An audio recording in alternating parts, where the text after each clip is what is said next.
Hello అందరికీ. బండి మీద దొరికే బొరుగు మిర్చి మన ఇంట్లోనే చాలా ఈజీగా వచ్చేయండి చూద్దాం.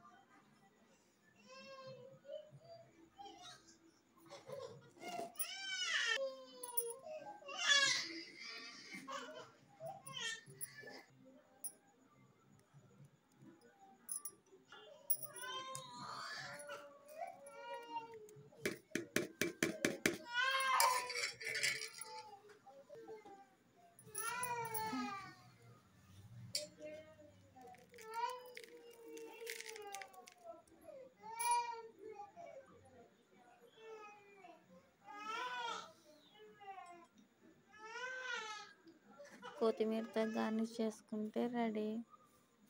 మాకు కొత్తిమీర అందుబాటులో లేదు, దీంతోనే అడ్జస్ట్ చేసుకుంటున్నాం. మీకు ఉంటే అయినా ఖచ్చితంగా కొత్తిమీర వేసుకోండి, ఆ ఫ్లేవరే వేరు. Okay bye. వీడియో చూసే ముందు ఒక చిన్న లైక్ కొట్టండి. బాయ్.